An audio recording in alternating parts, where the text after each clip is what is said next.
Bulletin की शुरुआत करते हैं अहम खबर के साथ में। एसटीएफ ने शामली से एएसआई एजेंट कलीम को अरेस्ट किया है। अब गिरफ्तारी के बाद में कलीम ने कई सारे हैरान कर देने वाले खुलासे किए हैं। दरअसल कलीम लंबे समय से आईएसआई के लिए काम कर रहा था। कलीम कितनी बड़ी साजिश रच रहा था, आपको इस रिपोर्ट के जरिए समझाते हैं।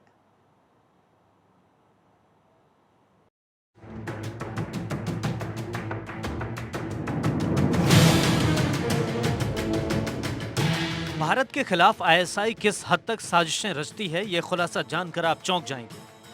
फिल्मों को देखकर सरहद पार आतंकी साजिशें बुनी जा रही हैं। यूपी पुलिस और एसटीएफ ने आईएसआई की ऐसी ही एक साजिश का पर्दाफाश किया है। इस पूरी कहानी के तार यूपी के शामली से अरेस्ट आतंकी कलीम से जुड़े हैं। कलीम के बारे में जांच एजेंसियों को पता चला है कि वो व्हाट्सएप पर भारत की सुरक्षा संबंधी जानकारियां पाकिस्तान भेजता था। सूत्रों के मुताबिक कलीम ने राफेल तक की जानकारी व्हाट्सएप के जरिए पाकिस्तान भेजी थी। कलीम से पूछताछ में पुलिस को कई तरह की जानकारियां मिली हैं।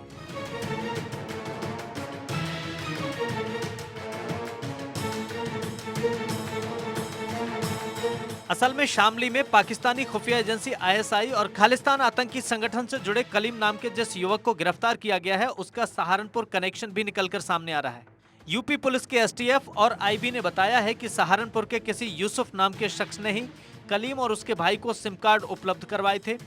यूपी एसटीएफ और आईबी की टीम अब यूसुफ नाम के शख्स की तलाश कर रही है। कलीम से पूछताछ के बाद जो जानकारी सामने आई है, उसके आधार पर एसटीएफ की टीम ने सहारनपुर में अड्डा जमा दिया है।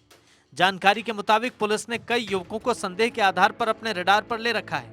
उन पर कड़ी निगाह रखी जा रही है। एसटीएफ और आईबी के जॉइंट ऑपरेशन में कुछ दिन पहले कलीम की गिरफ्तारी शामली के नौकुआ इलाके से हुई थी।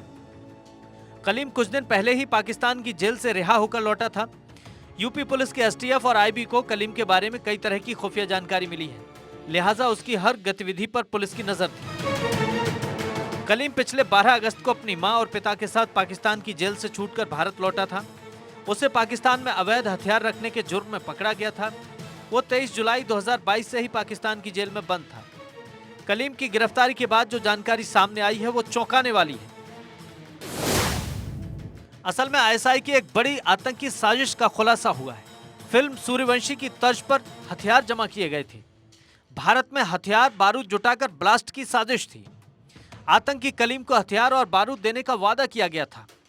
यूपी पुलिस और एसटीएफ ने पूरा प्लान चौपट कर दिया, लेकिन देश में अब भी आतंकी हमले का खतरा बरकरार है।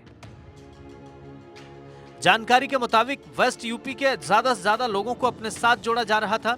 हालांकि पुलिस और एसटीएफ ने आईएसआई और आतंकी संगठनों के प्लान को चौपट कर दिया, लेकिन आईएसआई एजेंटों के संपर्क में रहने वाले लोगों की तलाश एसटीएफ अब भी कर रही है। खुफिया सूत्रों के मुताबिक कलीम ने भी पूछताछ में बताया कि सूर्यवंशी फिल्म की तरह ही देश में एक जगह हथियार बारूद इकट्ठे करके किसी बड़ी वारदात की तैयारी थी। हालांकि तैयारी सूर्यवंशी फिल्म के रिलीज होने से पहले चली आ रही थी। देश के कई लोग आईएसआई एजेंटों की मदद कर रहे हैं। जांच में पता चला है कि कलीम और उसका भाई अन्य आईएसआई से जुड़े लोग भारत और पाकिस्तान पर बनने वाली फिल्मों को देखना ज्यादा पसंद करते हैं। खुफिया एजेंसियों के मुताबिक जांच में पता चला है कि आईएसआई और अन्य संगठनों के लिए काम करने वाले लोग इस्लामिक देशों का स्टेटस अपने व्हाट्सएप या फिर अन्य सोशल मीडिया प्लेटफॉर्म पर लगाते हैं।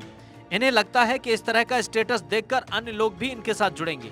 कलीम की तरह ही अन्य लोग भी भारत में लोगों को जिहाद फैलाने के लिए प्रेरित कर रहे हैं।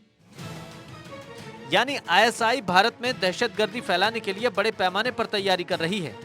हथियार जमा किए जा रहे हैं, दीन के नाम पर युवाओं का ब्रेन वॉश किया जा रहा है और उन्हें आतंकी वारदातों के लिए तैयार किया जा रहा है। सोचिए कि जिस पाकिस्तान के पास खाने के पैसे नहीं हैं, मुल्क के हुक्मरान दुनिया में कटोरा लेकर भीख मांग रहे हैं, वो भारत से दुश्मनी निभाने के लिए आज भी बारूद जमा कर रहा है, बंदूकें जुटा रहा है, दहशतगर्द तैयार कर रहा है।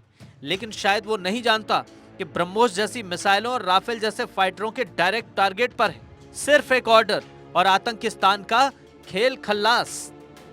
Bureau report, Bharat 24।